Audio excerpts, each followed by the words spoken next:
हाँ जी, पाठ पढ़ते हैं। स्क्रीन दिख रही है?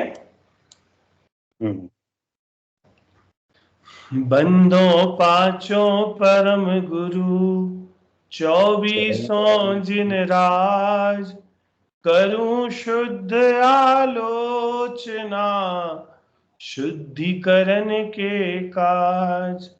सुनिए जिन अर्ज हमारी, हम दोष किए अति भारी, तिन की अब निवृत्ति काज, तुम शरण लही जिन राज। एक बेते चौन्द्रीवा, मन रहित सहित जे जीवा, तिन की नहीं करुणा धारी, निर्दैव घात विचारी। समरंभ समारंभ आरंभ, मन वचतन कीने प्रारंभ। कृत कारित मोदन करिके, क्रोधादि चतुष्टय धरिके। शत आठ जू भेद, शत आठ जू इमि भेदन ते, अघ कीने परिच्छेदन ते। तिन की कहूं कौलो कहानी, तुम जानत केवल ज्ञानी। विपरीत एकांत विनय के, संशय ज्ञान को नय के। वश होए घोर अघ कीने, वचते नहीं जाए कहीने। कुगुरन की सेवा कीनी, केवल अदया करी भीनी। या विधि मिथ्यात्व भ्रमायो, चहु गति मधि दोष उपायो। हिंसा पुनि झूठ जो चोरी, पर वनिता सो दृग जोरी। आरंभ परिग्रह भीनो, पन पाप जुया विधि कीनो। सप रस रस नाग्रानन को, चखु कान विषय सेवन को। बहु कर्म किए मन माने, कछु न्याय अन्याय न जाने। फल पंच उदंबर खाए, मधु मांस मध्य चित चाये। नहीं अष्ट मूल गुण धारे, विषयन से ये दुख कारे। दुई भीस अभक जिन गाये, सो भी निश दिसन बुन जाए। कछु भेदा भेद न पायो, ज्यों त्यों करी उदर बढ़ाए भरायो। चलिए, अभी तक यहीं तक का पाठ करते हैं। फिर हम, जैसे अपनी हमारी प्रवृत्ति रहती थी कि हर कक्षा के पहले पाठ करेंगे, जिसमें आप जो टेक्स्ट में लिखा है उससे भी फैमिलियर हो जाए और याद भी होता जाए आपको। ठीक है, तो अपनी चर्चा अपन यहाँ से प्रारंभ करते हैं। जैसे मैंने कुछ कक्षा के बिंदु आपको सोचने बोले थे कि हम ये जो पाठ पढ़ने वाले हैं, आलोचना पाठ, आलोचना क्यों करते हैं, कौन करता है, किसको करना चाहिए, आलोचना कहते किसी को किसको है, इस आलोचना पाठ का और आलोचना का क्या संबंध है, इन सारी चर्चाओं से अपनी बात हम आज प्रारंभ करते हैं। ठीक है, आलोचना नाम का जो कार्य है, इससे आप क्या समझते हैं और कौन करता है या किसको करना चाहिए एटलीस्ट, है ना। यहां से बात चालू करते हैं। तो मैंने प्रश्न बोल दिया है, अब आप लोग फटाफट बताते चले जाइए, फिर अपन चर्चा इस तरीके से आगे बढ़ाते चले जाएंगे। चलिए बोलिए। आलोचना पाठ हमारे पास में जो हमने जो कर्म करे हैं, हम उसी क्षमा मांगने के लिए आलोचना पाठ करते हैं। और आलोचना पाठ हमें मतलब यूं तो हमें निरंतर ही मतलब हमें तो हमको सब देख के ही करना चाहिए, मतलब हमारी चर्या इतनी इतनी रखना चाहिए। लेकिन फिर भी हमसे कुछ भूल चूक हुई हो, उसके लिए हम आलोचना पाठ का वो करते हैं। मतलब क्षमा किससे मांगते हैं और क्षमा मिल भी जाती है? हम जीवों से क्षमा मांगते हैं, जैसे कि यूं हमें हमारी चर्या, जैसे कि हमें देख के चलना चाहिए, या कहीं भी बैठे तो पहले वहां साफ करके बैठना चाहिए। बट स्टिल अनंतानंत जीव भरे पड़े हैं, तो हम उनसे प्रायश्चित के लिए हम उनसे क्षमा मांगते हैं कि अगर हमसे भूल चूक में अगर कुछ गलती हो तो हम उनसे क्षमा मांगते हैं। बढ़िया बढ़िया, सही कह रहे हैं। और कोई कुछ कहना चाहेगा? और आलोचना किसको करनी चाहिए, कौन करते हैं, किनके तो नियम में है किसको करनी चाहिए? इस संबंध में कुछ याद आ रहा हो? सब पढ़ के आए मंगल शासन एक दो में? मैं हिंट इसलिए ड्रॉप कर रहा हूं। हाँ, दीपक जी, भाई साहब, जो अभी। वर्तमान कालीन में जो अपन ने दोष किए हैं, वर्तमान कालीन में जो अपन दोष करते हैं, उसकी निवृत्ति के लिए हम आलोचना करते हैं। बढ़िया। और कौन करता है, किसको करनी चाहिए? हमको स्वयं को करनी चाहिए। स्वयं को करनी चाहिए। सबको करनी चाहिए। स्वयं की कोई दोषों। अच्छा, एक पहले कॉन्फ्लिक्ट आया है, उसको रिजॉल्व कर लेते हैं, फिर आगे बढ़ते हैं। अन्वय भाई ने कहा भूतकाल के पापों के लिए, दीपक जी भाई साहब बोले वर्तमान के पापों के लिए। तो कौन सा सही है, भूतकाल पकड़े या वर्तमान पकड़े? वर्तमान वर्तमान सभी दोषों के। अन्वय भाई? वर्तमान तो बीत गया, अभी बीत ही रहा है अभी। वर्तमान तो वर्तमान मीन्स बीत प्रेजेंट। वर्तमान मीन्स प्रेजेंट। हाँ, वर्तमान है प्रेजेंट। प्रेजेंट। तो और जो देखिए, अभी इसका सिंपल सोल्यूशन बताया सब। प्रतिक्रमण सिंपल है सोल्यूशन वो। हो गया सारे ही। देखिए, अच्छा, ये कहीं सुना है क्या कि किन्हीं का मूल गुण है ये, किसी के मूल गुण में आता है ये? 28 मूल गुण में आता है। किस नाम से आता है 28 मूल गुण में? 28 मूल गुण याद है ना?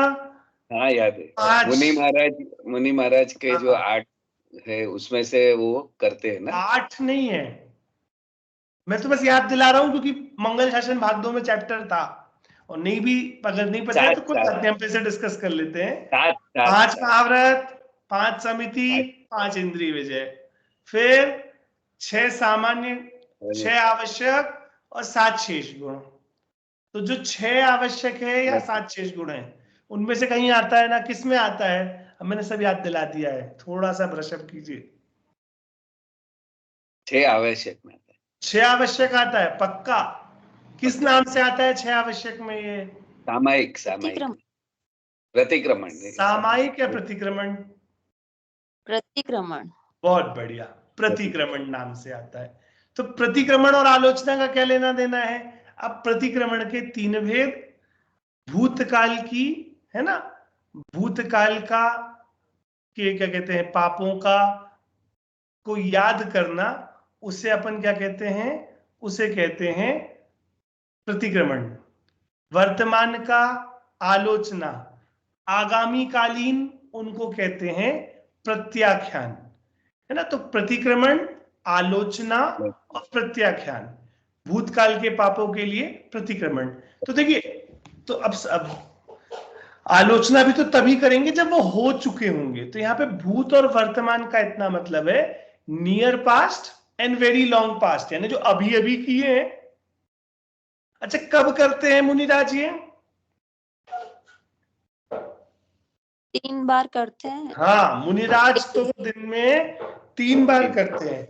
नहीं नहीं जूही भाभी, मैं तो इन लोगों से पूछ रहा हूँ जिनने पढ़ा था मेरे साथ मंगल शासन 2, जो भूल गए सब। है ना? तो अपन ने पढ़ा था कि मुनिराज दिन में 3 बार प्रतिक्रमण करते हैं।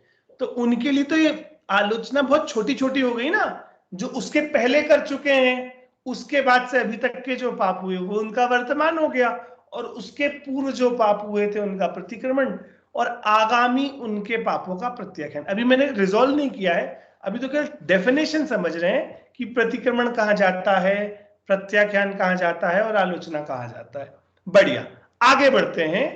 तो ये तो मुनिराजों के लिए है, हमारे लिए कहाँ कहा? तो मुनिराज को पढ़ना चाहिए। सुनिए जिनरज हमारी, हम क्यों पढ़ रहे हैं? हम तो प्रेजेंट टाइम में कर ही रहे हैं ना सब दोष, सुबह से लेके शाम तक। मतलब अरे तो हमारा मूल गुण थोड़ा ना बनाया, हमारे 8 मूल गुणों में तो चाहे कौन से वाले भी 8 मूल गुण ले ले, आलोचना नाम का, प्रत्याख्यान नाम का, प्रतिक्रमण नाम का कोई मूल गुण ही नहीं बोला है, तो फिर क्यों करना? श्रावक के भी है ना अणुव्रत। हाँ तो अणुव्रत है ना, अणुव्रत में प्रतिक्रमण कहाँ है?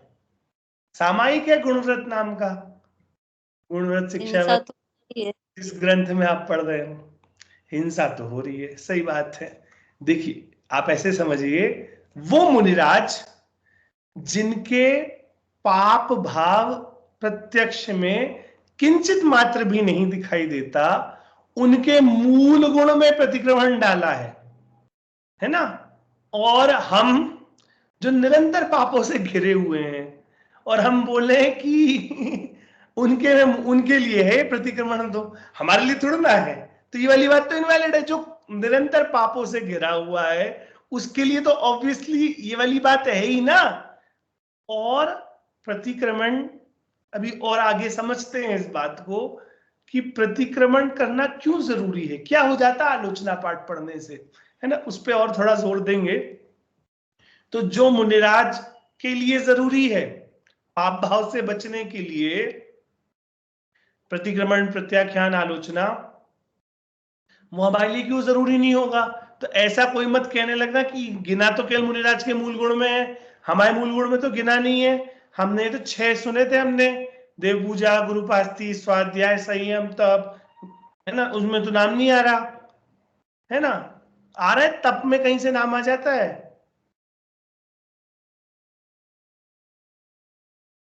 तप याद है? 12 तप, मंगल शासन 1, 6 अंतरंग और 6 बहिरंग। हाँ, अंतरंग तप पहला क्या है? प्रायश्चित, प्रायश्चित, विनय, वैयाव्रत, स्वाध्याय, वित्सर्ग, ध्यान। प्रायश्चित नाम का तप जीव का कब होगा? जब उसे पहले अपराध समझ में आएगा तब। तो हमने सबसे पहले तो ये एस्टैब्लिश कर रहे हैं कि केवल मुनिराजों के मूल गुण में प्रतिक्रमण नाम का आता हो, ऐसा नहीं है। हमारे भी षटकर्माणी दिने दिने एवरीडे करने वालों में प्रायश्चित नाम का तप कहा है। अपन कह रहे हैं ना, देव पूजा, गुरुपास्ति, स्वाध्याय, संयम, तप 5वां नंबर का। तो तप में प्रायश्चित नाम का तप है कि नहीं है? प्रायश्चित नाम का तप है। तो ये आलोचना, प्रतिक्रमण, प्रत्याख्यान का जो पूरा सिस्टम है वो हमारे लिए है कि नहीं है? भैया है, 100% है ना। आगे बढ़ते हैं अभी, ठीक है। अभी तो ये किसके लिए है, यहां तक बात हुई हमारी। आगे बढ़ते हैं, इसको करते हैं। तो इसमें कर क्या रहे हैं आलोचना में? एग्जैक्टली आलोचना का मतलब क्या होता है, आलोचना में हम कर क्या रहे हैं और किससे क्या कह रहे हैं, और कह देने से क्या हो जाएगा, ये सारे प्रश्नों पर थोड़ा आगे बढ़ते हैं। तो क्या होता है आलोचना का मतलब? वो डेफिनेशन समझ में आ गई मुझे, मतलब क्या होता है? आलोचना मीन्स प्रेयर है एक, मतलब अपने जो दोष अपन जो करते हैं उसकी माफी के लिए एक, मतलब इट्स लाइक अ प्रेयर कि जो अपन पूरे दिन में जो रॉन्ग थिंग किए, पाप किए हैं, उससे अपने को वो पाप अपने दूर चले जावे। मतलब बढ़िया। उसके लिए अपन आलोचना प्रेयर करते हैं, एवरीडे करना चाहिए आलोचना।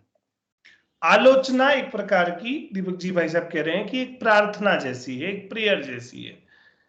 पर कर किससे रहे? प्रार्थना मतलब मैं तो किसी से कोई बात कह रहा हूं, तो किससे कह रहा हूं ये वाली बात?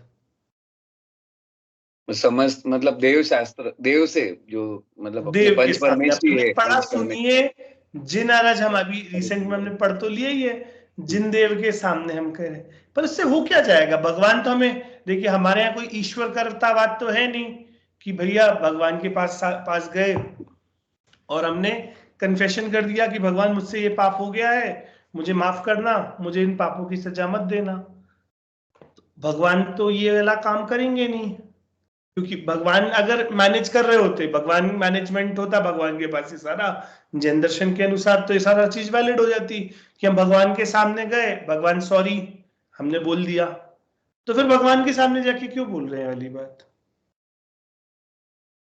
कन्फेशन मतलब अपने लिए ही कर रहे हैं, एक्चुअली प्रार्थना तो अपने लिए ही कर रहे हैं, लेकिन देव शास्त्र गुरु को सामने रखते हुए कर रहे हैं, बहुत बढ़िया, क्योंकि उनको अपन सबसे बड़ा मान रहे हैं, मतलब बहुत सुंदर, बहुत सुंदर। क्योंकि देव गुरु धर्म हमारे लिए सर्वोत्कृष्ट पदार्थ है। देव गुरु धर्म को हमने अपनी आस्था का केंद्र मान रखा है, तो वहां पर भी कर उनके सामने रहे हैं कि उनके सामने तो एटलीस्ट हम झूठ नहीं बोलेंगे, उनके सामने तो एटलीस्ट हम सच्चे मन से उस बात को एक्सेप्ट करेंगे। इस कारण से उनके सामने कर रहे हैं, और उसमें कर क्या रहे हैं? तो अपने दोष बोल रहे हैं। आलोचना नाम का जो शब्द है ना, किस धातु से बना हुआ है? लोचन। लोचन मतलब क्या होता है? देखना। आलोचना यानी अच्छी तरीके से देखना, आलोचना यानी उसकी समीचीन व्याख्या करना, सही तरीके से उस बात को समझना। तो आलोचना मतलब, आलोचना जिसे हम आजकल की भाषा में सेल्फ इंट्रोस्पेक्शन, आत्मावलोकन, अपने दिन भर के काम को, वो होता है ना आजकल कराते हैं बहुत, कि आज आप दिन भर में कितने प्रोडक्टिव थे, एक लिस्ट बनाओ, आपने बनाया था आज दिन भर के लिए ये सारे काम हैं, और फिर शाम को बैठो और क्या करो? उसकी आलोचना करो। अवलोकन, अवलोकन मतलब भी देखना, आलोचन मतलब भी देखना। उसे देखो कि दिन भर में मुझसे क्या गलती हुई है। क्या हो जाएगा देखने से? गलतियों को दूर करेंगे। बहुत बढ़िया। देखिए मेरी ना, हम इसी तरीके से पढ़ते हैं, मैं बार बार ऐसी प्रश्न उठाता रहता हूं जिसमें कोई भी चीज हम ऐसे ना ग्रहण कर ले, हाँ ठीक है आलोचना पाठ है तो चलिए हम अर्थ चालू करते हैं। पहले उसको अच्छा झकोर लें, अच्छे से हिला डुला लें, हम जो कर रहे हैं वो क्यों कर रहे हैं, क्या उसका इंपॉर्टेंस है। इस तरीके से हम उसको ऐसे पढ़ने की कोशिश करते हैं। चलिए, हाँ जी, तो मैंने पूछा क्या हो जाएगा, तो बोले गलतियों की लिस्ट बनाने से गलतियां दूर हो जाएंगी।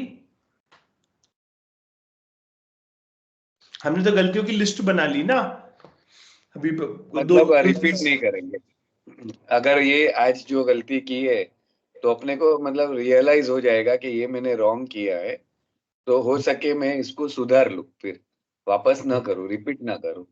बढ़िया। तो हमने सबने आलोचना पाठ पढ़ा है, कभी ना कभी पढ़ा है, फिर रिपीट करी गलतियां किया, रिपीट करते तो फिर क्या पॉइंट है? पॉइंट ये है कि कभी ना कभी तो ये अपने का ध्यान में आ जाएगा कि मतलब अभी लॉन्ग ड्यूरेशन में इट विल हेल्प कि मैं नहीं ये गलत, क्योंकि बार बार जब भी हो रहे, बार बार करेंगे तभी एक बार तो आएगा कि नहीं ये मैं आज भी किया कल भी किया, तो आई शुड टू रियलाइज। और फिर बहुत बार जब हम करते जाते हैं, देखिए एक बहुत सुंदर बात है साइकोलॉजी में, जब भी मतलब मैं बड़ा कोई एग्जाम्पल दूंगा तो बड़ा फिल्मी सा एग्जाम्पल लगेगा, लेकिन कोई जीव को अगर कोई साइकोलॉजिकल बीमारी है, किसी को कोई मानसिक रोग है, तो पहले उसे इस बात का एक्सेप्टेंस होना, फिजिकल रोग का एक्सेप्टेंस तो जनरली हो जाता है, क्यों? सामने हाथ में घाव दिख रहा है और मुझे उससे दुख हो रहा है, तो वो एक्सेप्ट होकर लेता कि हाँ मुझे रोग है, या लेट से मुझे कोई और बीमारी है, खांसी सर्दी है, तो मुझे फिजिकली दिख रही है। लेकिन मानसिक बीमारियों के लिए सबसे पहले व्यक्ति को इस बात का एक्सेप्टेंस, स्वीकार्य होना सबसे इंपॉर्टेंट है कि मुझे ये बीमारी है ना, उसके बाद आगे की बात करेंगे। सिमिलरली ये जो आलोचना है ना, ये एक प्रकार का एक्सेप्टेंस है, एक प्रकार का एक्सेप्टेंस है कि भगवान हाँ मैं गलती कर रहा हूं। इस भूमिका पे तो हम सबसे पहले पहुंचे कि मैं गलती कर रहा हूं। हम अगर इसको बहुत ब्रॉड तरीके से सोचे ना, तो दुनिया में कितने सारे लोग हैं। अभी जैसे अभी हमने गलतियां पढ़ी, उनमें एक बिल्कुल सिंपल सी गलती पकड़ते हैं, फल पंचोदंबर खायो, मधु मांस मद्य चित्त चाय, है ना। फल पंचोदंबर खाए, मधु मांस मद्य चित्त चाय। पहले ये बताओ दुनिया में कितने लोग 5 उदंबर फल को खाना और 3 मकार जो मद्य मांस मधु है उनका सेवन, इसको एक गलती मान रहे हैं। कितने लोग छोड़ दो, कितने जैन हैं जो पंचोदंबर फल और 3 मकार मद्य मांस मधु। अभी इनमें प्रॉब्लम क्या है वो सब अपन डिटेल में जाएंगे, तो हम जब लाइन बाय लाइन का अर्थ करेंगे तब सारी डिटेल में जाएंगे कि इसमें ये कौन सा पाप हुआ, ये कैसा पाप हुआ, वो सारी डिटेल में अभी हम जाने वाले हैं। लेकिन मोटा माटी हमें पता है पंचोदंबर फल क्या होते हैं, मद्य मांस मधु क्या होता है। अगर कोई जीव इस बात को ही एक्नॉलेज ना करे कि ये गलती है, तो उसका इन पंचोदंबर फल और मद्य मांस मधु से छूटने का प्रयत्न कैसे होगा? नहीं हो सकता।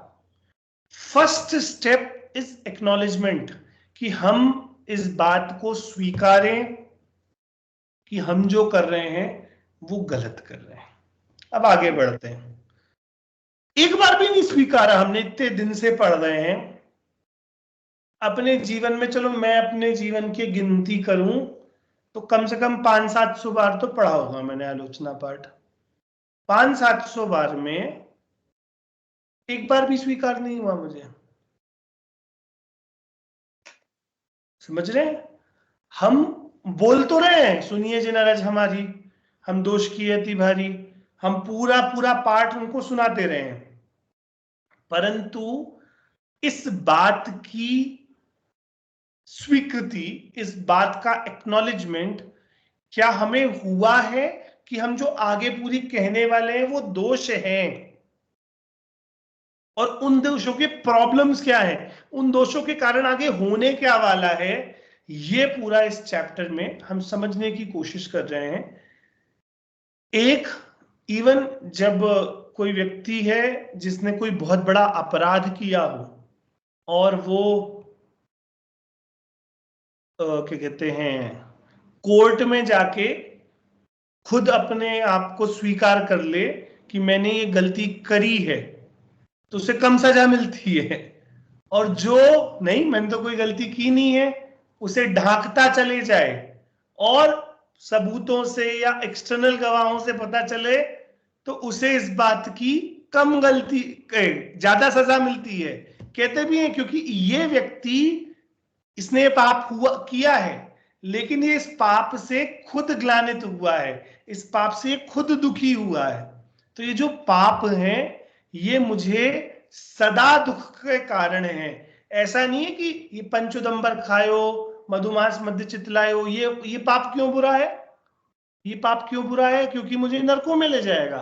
बोले नहीं, जब तुम ये पाप कर रहे थे ना तब भी तुम्हें सुख की प्राप्ति नहीं हुई, तब भी तुम्हें घोर दुख मिल रहा था, इसीलिए बुरा है। इसको बहुत अच्छे से समझना। जिस व्यक्ति ने कोई क्राइम किया हो, है ना, अब वो उस क्राइम को एक्सेप्ट कर रहा है और उस क्राइम को एक्सेप्ट करते हुए जज के सामने कह रहा है कि हाँ मुझसे गलती हो गई। अब बताओ उसे उस क्राइम का दुख कब होगा? जब जज उसे जेल में डाल देगा तब होगा, या जब से उसने एक्सेप्ट कर लिया है कि ये क्राइम मुझसे हुआ है, ये गलती मुझसे हुई है, और वो जो गलती वो कितनी बड़ी है, मेरे से क्या हो गया ये जीवन में। समझ में आ रहा है? तो इसी तरीके से ये आलोचना इतना साइकोलॉजिकल है, इतना मनोवैज्ञानिक है, और जैन दर्शन में चरणानी योग में आलोचना को इतने सही स्थान पर दिया है। जब हम बिल्कुल इस चैप्टर को अंत करेंगे तब थोड़े आलोचना के आध्यात्मिक बिंदु भी समझेंगे। देखिए अब मंगल शासन 1-2 हो गया, मंगल प्रभावना में है, तो मंगल प्रभावना एडवांस क्लास है।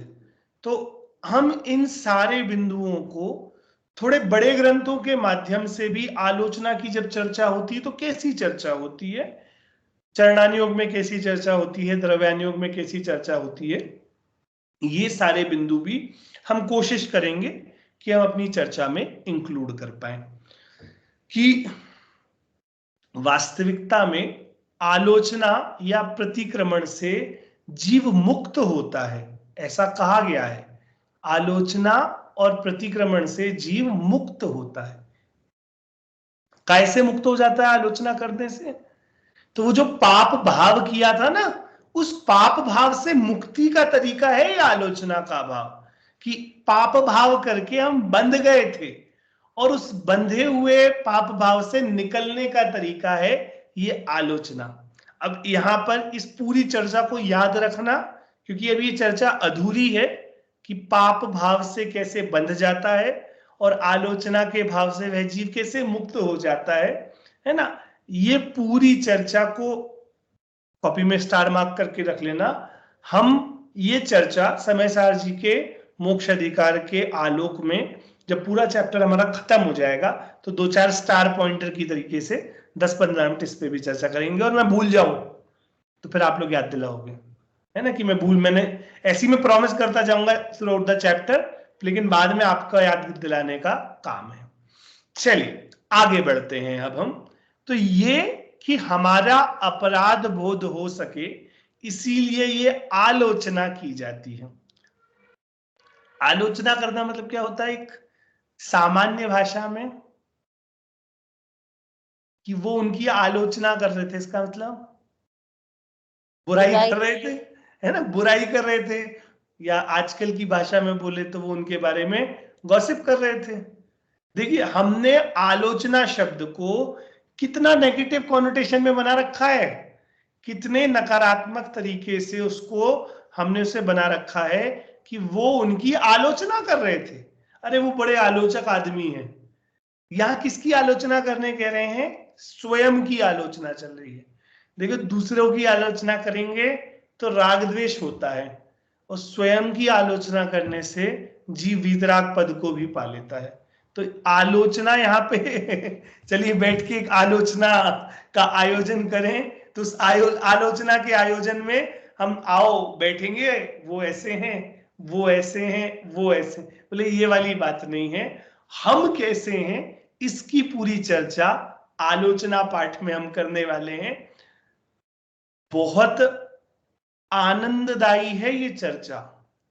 हमें इतनी गजब की दृष्टि खुलती है जब भी आलोचना पाठ बहुत शांत मन से चिंतन करें, गजब की दृष्टि खुलती है। चलो एक और चर्चा कर लेते हैं। आलोचना पाठ कब पढ़ा जाता है और कब पढ़ना चाहिए? मैंने 2 प्रश्न किए हैं। आलोचना पाठ इन जनरल कब पढ़ाया जाता है और कब पढ़ना चाहिए? कभी भी पढ़ सकते हैं। कभी पढ़ते। ये तो चाहिए बता दी। अब मुझे पहले वाले का भी आंसर दीजिए ना, कब पढ़ा जाता है? इन रोज जनरल जी, रोज शाम को भी पढ़ा जाता है, सुबह भी अच्छा पढ़ा रोज जाता है। पढ़ा जाता है। बढ़िया, बहुत धन्य है वे लोग जो रोज पढ़ते हैं। जनरल लोगों ने अष्टमी चौदस बांध रखे हैं ऐसी चीजों के लिए।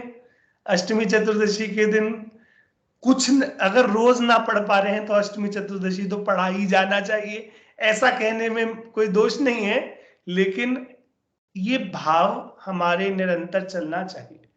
एक और चीज, क्या आलोचना पाठ पढ़ने से आलोचना की क्रिया हो जाती है? प्रश्न समझ में आ रहा है? बोले आपने चैप्टर पढ़ाया नहीं है, आप पहले प्रश्न पूछ लो सारे हैं। क्या केवल आलोचना पाठ? क्योंकि देखिए ये सारी चीजें ऐसी हैं जो हमें आपको पता है, जस्ट मैं आपको वो पॉइंटर याद दिला के आप हम इस चर्चा को पूरा करना चाह रहे हैं कि मात्र आलोचना पाठ ही पढ़ लेना आलोचना की क्रिया नहीं कर रहा है पूरी। वो तो भला हो कवियों का, भला हो जौहरी लाल जी ने लिखा है वाला, जैसे पूजा करने का क्या मतलब है कि मंदिर में गए, जनवाणी उठाई, पूजा पीठिका पढ़ ली, केवल रवि की पूजा पढ़ ली, अर्घ्यावली पढ़ ली, मार्ग पढ़ लिया, शांति पाठ पढ़ लिया, विसर्जन पढ़ लिया, पूजा हो गई। बोले हाँ यही तो होती है पूजा। बोले नहीं, ये सारा काम आपके भावों में चल रहा है ना, शब्दों में थोड़ी ना चल रहा है। तो केवल आलोचना पाठ पढ़ लेना या पूजा पढ़ लेना, इससे पूजा नहीं हो जा रही, या केवल आलोचना पाठ पढ़ ले रहे, इससे आलोचना हमारी पूरी नहीं हो जा रही। इसको भावपूर्वक पढ़ना, और कैसे कैसे भाव कहां कहां किस किस स्थान पर कैसे लाने हैं, उसकी विशेष चर्चा के लिए हम अपना पाठ प्रारंभ करते हैं। आगे बढ़ने के पहले कोई सवाल? नहीं। चलिए, किन्होंने लिखा है? कविवर जौहरी लाल जी ने लिखा है। पहला दोहा पढ़ते हैं। बंदो पांचों परम गुरु, 24 जिन राज, करूं शुद्ध आलोचना, शुद्धिकरण के काज। पांचों परमेष्ठी को नमस्कार हो। कैसे हैं वे? परम गुरु। परम का क्या मतलब था? परम गुरु यानी बेस्ट, अल्टीमेट, इसके आगे कुछ नहीं। जब कह रहे हैं परम गुरु, परमेष्ठी, परम इष्ठी। इष्टजन किसे कहते हैं? परिवार वालों को। या इष्टजन किसे कहते हैं? जिसको हमसे बहुत प्रेम हो उसे कहते हैं इष्ट, है ना, ये हमारे इष्ट जन हैं। तो परमेष्ठी किसे कहते हैं? कि भैया जिनका हम पर प्रेम सबसे ज्यादा अधिक है, वे परमेष्ठी हैं, और सबसे अल्टीमेट है, इसके ऊपर कुछ भी नहीं है। उनका प्रेम क्यों सबसे इष्ट है? क्योंकि वे हमें सच्चा सुख प्राप्त कराना चाहते हैं, स्वयं सुख रूप हैं और हमें भी सुख देना चाहते हैं। इसीलिए वे कैसे हैं? परम इष्ठी या परमेष्ठी, या वे हमारे परम गुरु, टॉप, है ना। तो बंदों पांचों परम गुरु, और किसको नमस्कार किया? 24 जिनराज, 24 तीर्थंकर भगवान को नमस्कार किया। ये नमस्कार रूप मंगलाचरण हुआ। अब क्या करने वाले हैं हम नमस्कार करके? करूं शुद्ध आलोचना, शुद्धिकरण के काज। कि हे प्रभु, मैं आपको नमस्कार करके अपनी आलोचना प्रारंभ कर रहा हूं, है ना। मैं आलोचना प्रारंभ करूंगा। इस आलोचना से क्या होगा? मेरी शुद्धि होगी। लेकिन ये आलोचना कैसी है? ये शुद्ध आलोचना है। शुद्ध आलोचना किसे कहते हैं? अशुद्ध आलोचना भी कुछ होती है। शुद्ध आलोचना, अशुद्ध आलोचना, क्या समझ में आ रहा है? जैसे बच्चा मम्मी के पास आए और स्कूल में क्या हुआ, मम्मी आज उसने मुझे मारा, तो फिर मम्मी क्या कहती है? नहीं सच्ची सच्ची बताओ तुमने क्या किया था, पूरा पूरा बताना। तो भैया मैंने इसकी कॉपी ले ली थी, फिर ये हुआ था, तो उसने मुझे मारा। तो एक तो हुआ मैं आधी दूधी बात बताऊं, और एक हुई कि मैं पूरी पूरी बात बताऊं। तो ये शुद्ध आलोचना, यानी इस आलोचना करते हुए भी मुझे स्वयं का भी कोई पक्ष नहीं है कि भगवान मुझसे गलती तो हुई, लेकिन मैं करता क्या। देखिए, बहुत, जब ये शुद्ध आलोचना की चर्चा चल रही है ना, ये बहुत गहरी बात है। बहुत बार हम इस शुद्ध आलोचना को बहुत हल्के रूप से लेते हैं। कैसे हल्के रूप से लेते हैं, इस बात को समझिए। हम उदाहरण देते हैं कुछ, फिर आपको समझ में आएगा। जैसे जैसे जैसे कि भैया हम क्या करें, हम बाहर रहते हैं तो इतना पाप तो हो गई हमसे। तो भगवान जाके इसके सामने भी जब हम शुद्ध आलोचना करने जाएं और यही बोले कि अब भगवान बाहर रहते हैं, घर पे कोई खाना बनाने वाला नहीं है, या घर पे ऐसी व्यवस्थाएं नहीं है, तो इतना पाप तो हो गई हमसे। तो जो अपने पाप को जस्टिफाई कर रहे हैं ना, ये शुद्ध आलोचना है कि नहीं है, बताइए। अपने पाप को जस्टिफाई करना, या चलिए ठीक है, ये तो एक बड़ा एक नॉर्मल हो गया, पर अब क्या करें, अब राग आ जाता है, हमें तो खूब अच्छा लगता है, तो इतना तो करेंगे, इतना तो कर ही सकते हैं। अब नाना प्रकार की इसमें बहुत बड़ी लिस्ट है, सबको अपने अपने पाप, अपने अपने लिस्ट वेल नोन है ना, हमें आवश्यकता नहीं है, ठीक है। ये सारे जो पाप हैं, इनकी शुद्ध आलोचना कैसे हो? इनका शुद्ध आलोचना का अर्थ है कि इनका कारण क्या है, मैं क्यों इनमें ही पड़ा हुआ हूं, इन सबको अच्छी तरीके से देखना, आलोचना, देखना, अंडरस्टैंड करना, दैट इज शुद्ध आलोचना। और एक बार वो हो जाए तो फिर जो अगला स्टेप है ना, शुद्धिकरण के काज, कि मेरे भावों की शुद्धता हो जाए, इसीलिए मैं शुद्ध आलोचना कर रहा हूं, वो अगला स्टेप इजी बन जाएगा। एक असाइनमेंट देता हूं, मुझे नहीं भेजना, अपने जीवन के जो आपको लगते हो 5, 7, 10, 10 से ज्यादा मत करना, 5, 7 या 10 जो आपको लगता है कि आपके जीवन में होने वाले सबसे बड़े जो पाप हैं, 5, 7, 10 जो भी लिस्ट हो, उनकी लिस्ट बनाना और उनकी शुद्ध आलोचना करना।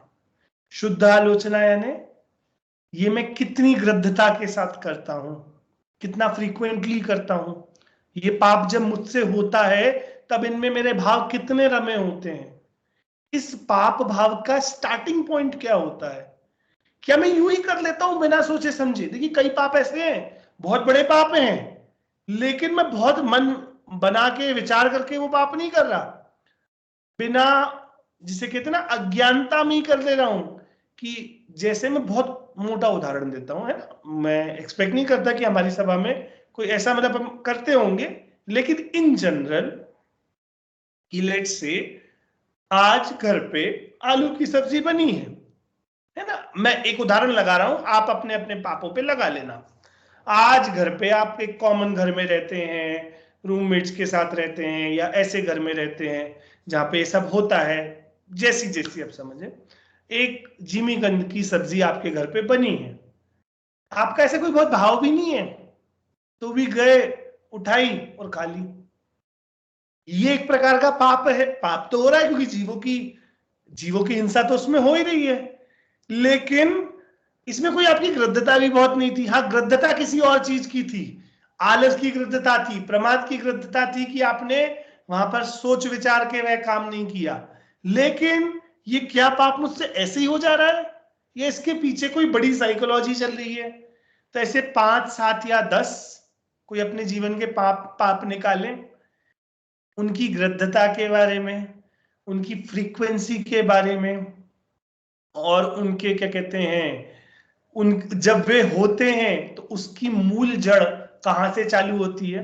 एक बार कोशिश करिएगा खुद के साथ की एक्सरसाइज करने के लिए, कि अगर ये 5 पापों के साथ भी कर लिए, 5 पाप यानी ऐसे पाप, 5 पाप कार्य, और केवल खाने खाने वाले मत करना, है ना, खाने खाने वाले तो हम लोग बहुत जल्दी पाप पकड़ लेते हैं, है ना, बाकी भी पाप सोचना है इसमें, कि ये वाला पाप मुझसे होता है, झूठ बोलने का पाप मुझसे होता है, कहीं मायाचारी करने का पाप मुझसे होता है, परिग्रह ग्रहण का पाप, कोई गैजेट मिल जाए तो मैं अपने आप को रोक नहीं पाता हूं, कोई नया, जब जिसके लिए जो लगाने ना, कि नया आभूषण, नए कपड़े, नया गैजेट, कोई नया जो भी हो, है ना, वो दिख जाए तो खुद को रोक नहीं पाता हूं। ऐसे जो भी, और कोई ऐसे एब्स्ट्रैक्ट मत लिखना, सॉलिड पाप, सॉलिड एब्स्ट्रैक्ट का मतलब ऐसे हवा में मत लिखना कि जो बहुत बड़ा वो हो, बहुत बड़ी कैटेगरी हो, नहीं, पिन पॉइंट करके, कि जैसे उस दिन मैंने यह कार्य किया था, जो एक पाप है, वह पाप मुझसे क्यों हुआ, और फिर जो एनालिसिस हमने पूरी बताई, अगर ये करके देखेंगे तो इस चैप्टर को पढ़ते जाए, फिर अपन देखेंगे उसके और क्या कंक्लूजन है। पर लिस्ट तो आज चालू कर देना सोचने की, 4, 5, 7, 10 जो भी आपके हैं, है ना, उनकी लिस्ट तो आज से ही चालू कर देना, फिर उनका और कैसे एनालिसिस कर सकते हैं वो may be through out the class हम डिस्कस करते चले जाएंगे। हाँ जी, तो करूं शुद्ध आलोचना। शुद्ध मतलब ऐसी आलोचना जिसमें मुझे कोई राग द्वेष नहीं है, कोई पक्ष नहीं है कि मैं सही था वो गलत थे। सच्ची आलोचना। क्यों? क्योंकि शुद्ध आलोचना से ही शुद्धिकरण के काज, ये जो शुद्धिकरण होगा, किसका शुद्धिकरण? मेरी आत्मा का शुद्धिकरण। एक बड़ा अच्छा चैप्टर है दिनचर्या नाम का, बाल बोध भाग 1 या मंगल प्रज्ञा भाग 1 में, है ना। उसमें मानसिक विकार को दूर करने के लिए क्या किया जाता है, ऐसा कुछ प्रश्न है, मुझे अभी याद नहीं आ रहा है, बड़ा सुंदर सा। और किसको पढ़ाई जाती है? बाल बोध भाग 1, बिल्कुल छोटे छोटे बच्चों को पढ़ाई जाती है।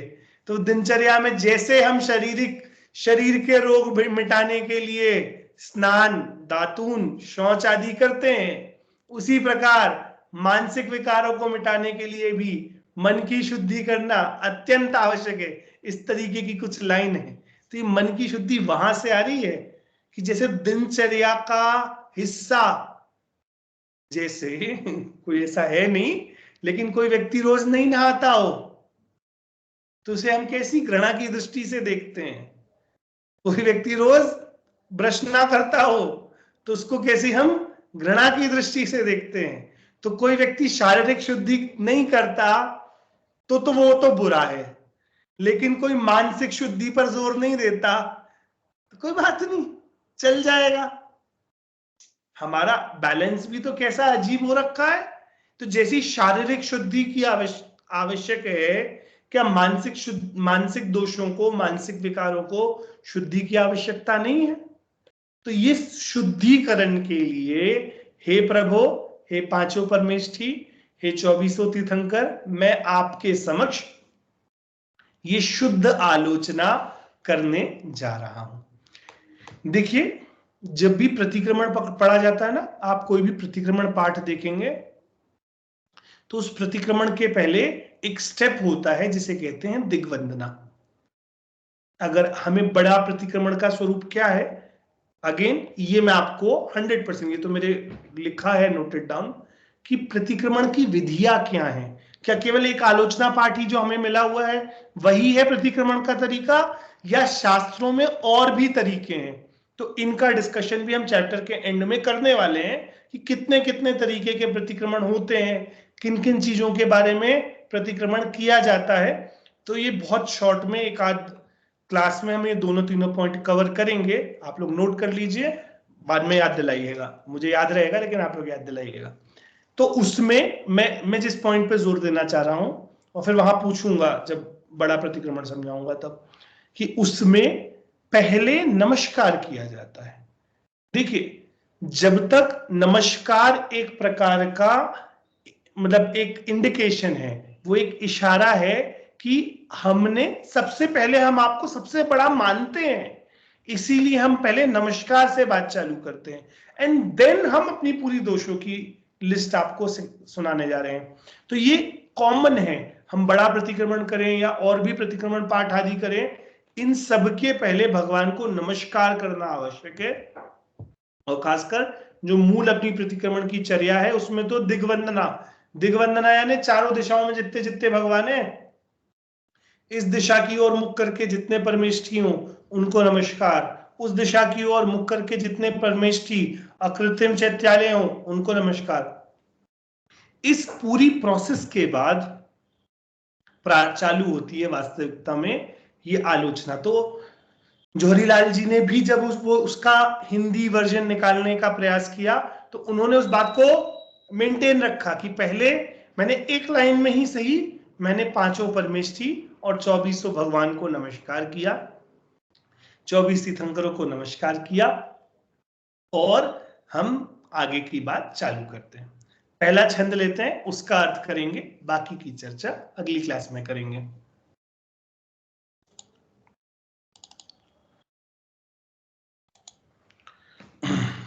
सुनिए जिन अर्ज हमारी, हम दोष किए अति भारी, तिन की अब निवृत्ति काज, तुम शरण लही जिन राज, हे जिनराज हमारी अरज, अरज मतलब होता है रिक्वेस्ट, प्रार्थना, है ना। तो अरज हमारी अर्जी, है ना, हमारी अरज सुन लीजिए। क्या है अरज हमारी? कि हम दोष किए अति भारी, हमने बहुत भारी दोष किए हैं। अब ये भारी क्यों है, ये आगे पूरी चर्चा में आने वाला है। काय का भार है जीवन में? तिनकी अब निवृत्ति काज, तिनकी यानी किनकी? उन दोषों की निवृत्ति काज, यानी उन दोषों की निवृत्ति के लिए तुम शरण लही जिनराज, कि हे प्रभु मैं आपकी शरण में आया हूं। शरण किसे कहते हैं? बालबोध भाग 1, शरण सहारे को कहते हैं, या फिर जो जिनके अंडर रह के मैं काम करने तैयार हूं, आपके गाइडेंस में मैं पूरा काम करने तैयार हूं, या मैं कर सकता हूं, आपका गाइडेंस है इस कारण से क्योंकि मेरे भारी हैं दोष, लेकिन उनकी निवृत्ति, निवृत्ति मतलब निकलना, प्रवृत्ति मतलब उस रूप होना, और निवृत्ति यानी उससे निकलना। तो तुम शरण लही जिनराज, हे जिनराज आपकी शरण में मैं आया हूं, जिससे मेरे सारे दोष मिट जाएं। अगेन जिनराज दोष मिटाएंगे नहीं, हम उनके पास आके, क्योंकि आप ऐसे हो ना जो निर्दोष हो। देखिए एंड में बड़ी सुंदर लाइन है, वो बार बार आएगी, इसलिए मैं अभी से पहले पढ़ लेता हूं। दोष रहित जिन देव जी निज पद दीजियो मोए। भगवान मैं आपके सामने क्यों कर रहा हूं ये आलोचना? क्योंकि आप ही हो जो निर्दोष हो। देखो अच्छा आप ऐसा समझो कि कोई जीव हो, हमने कोई गलती करी है और हम किसी पापी के सामने उन गलतियों का प्रायश्चित करें, कोई सेंस बनता है इस बात का? है कोई पापी जीव हो जो स्वयं वो पाप करता हो, जिसमें वो स्वयं दोष हो। एक गांधी जी की कहानी याद है ना, मैंने पिछले बार भी सुनाई थी। वो गांधी जी बहुत गुड़ खाते थे, याद आई? फिर से भूल गए। गांधी जी बहुत गुड़ खाते थे, ठीक है। तो उनके पास कोई महिला आई और उनसे कहा कि गांधी जी ये मेरा बेटा है, ये आपका बहुत बड़ा भक्त है, फैन है, जो भी है, ये बहुत गुड़ खाता है खाने के साथ, तो आप इसको मना कर दो। तो गांधी जी ने कहा अभी मत आओ, तुम 30 दिन बाद आना या 15 दिन बाद आना। तो 15 दिन बाद उस बच्चे को लेके आए, उनसे उसने कहा कि बेटा तुम गुड़ खाना छोड़ दो, है ना। बच्चे ने कहा हाँ ठीक है मैं छोड़ देता हूँ। फिर बच्चे ने गुड़ खाना छोड़ दिया। ये भैया सच्ची घटना है, ऐसे मैं मन से नहीं बना रहा कोई, मतलब मैंने तो अपनी पाठ्य पुस्तक टेक्स्ट बुक हिंदी की पढ़ी है, इसलिए मेरे हिसाब से तो सच्ची घटना है, बाकी जैसी भी हो। तो मम्मी ने कहा कि भैया गांधी जी आप तो ये वाली बात वो 15 दिन 20 दिन तो पहले भी कह सकते थे। तो उन्होंने कहा था पहले मैं स्वयं उस दोष से ग्रसित था, और जब तक मैं उस दोष से निर्दोष नहीं हो गया तब तक मैं किसी को इस बात की प्रेरणा नहीं दे सकता कि तुम गुड़ मत खाओ। तो ये सेम फंक्शनिंग यहां पर चल रही है। कैसी फंक्शनिंग? कि भैया किसके सामने निर्दोष हुआ जा सकता है? कि जो स्वयं निर्दोष हो। इसीलिए हे जिनराज मैं आपके सामने आया हूं, क्योंकि आप ही ऐसे निर्दोष हैं। अभी बहुत सुंदर एक हमने चर्चा इस सकल गे गायक में भी करी थी कि भगवान कैसे हैं, 18 दोषों से रहित हैं, आप में राग द्वेष विकार, है ना, ये मोह आदि कोई दोष नहीं है, इसीलिए आपके सामने ही मेरे मोह राग द्वेषों का नाश हो सकता है। ऐसे ही जो मैं आगे लिस्ट बताने वाला हूं ना, ये आप नहीं करते, और आपके सामने आया हूं तो आप ही मुझे प्रेरणा स्रोत हो सकते हैं कि मैं भी इन दोषों को अपने जीवन में ना करूं। ठीक है, तो अभी तक यहां तक हमारी चर्चा हुई। मोटा माटी हमने आलोचना क्या होती है, आलोचना पाठ क्या है, आलोचना कब करनी चाहिए, आलोचना क्यों करनी चाहिए, इन सारी बिंदुओं पे चर्चा करी। इससे इतर मैंने आपको 2-4 बिंदु बताए कि ये मुझे बाद में याद दिलाना, और फिर जो पहले 2 छंद थे उनका सामान्य अर्थ किया। देखिए अगर मैं बहुत डीप ना जाऊं तो इस चैप्टर का अर्थ बहुत सामान्य है ना। कई चीजें आपको पता होगी, जैसे दुई बी सबक जिन खाए, तो अब 22 अभक्ष क्या होते हैं, तो मैं एक बार 22 अभक्षों के नाम बता दूंगा। मैं याद तो कराऊंगा नहीं कि ओला, घोर, बरानिस, भोजन, बहुबीजा, बैंगन, संधान, एक बार मैं बता दूंगा। फिर वो पाप क्यों है, वो थोड़ी चर्चा तो यहाँ हो सकती है, लेकिन विस्तार से चर्चा करना तो वो स्वयं में एक चरणानियों का अलग चैप्टर है कि ओला में क्या प्रॉब्लम है, गोड़बरा में क्या प्रॉब्लम है, निशी भोजन में क्या प्रॉब्लम है। सामान्य हम चर्चा कर लेंगे, लेकिन और विस्तार में विशेष चर्चा शायद हम इस चैप्टर में ना कर पाए, या फिर बहुत सिंपल सिंपल भी हैं कि क्या कहते हैं, नदियन वित चीर धोआए, कोसन के जीव मराए। तो मैं आपको अर्थ समझा सकता हूं, लेकिन वैसी भावनाएं प्रकट करना, उनके बारे में सोचना, ये आपका काम है। ये भावात्मक चैप्टर है, इसका कोई मूल्यांकन नहीं हो सकता इस चैप्टर का कि आपने आलोचना पाठ पढ़ लिया है तो मैं अब आपको एग्जाम में बोलूं कि ये लाइन लिखाई है मैंने, इसका मतलब समझा दो आप।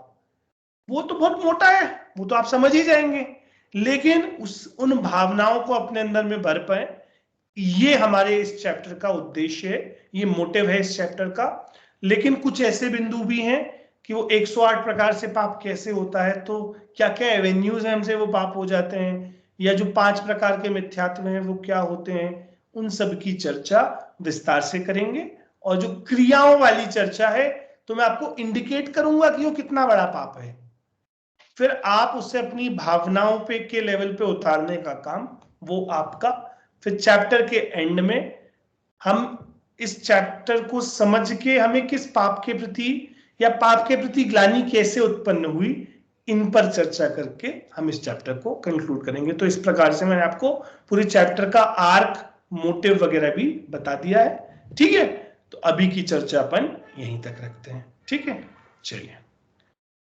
निज निधि निज में बताई यह अनंत उपकार है, इसके लिए जिन वाणी मां को वंदना शत बार है। वंद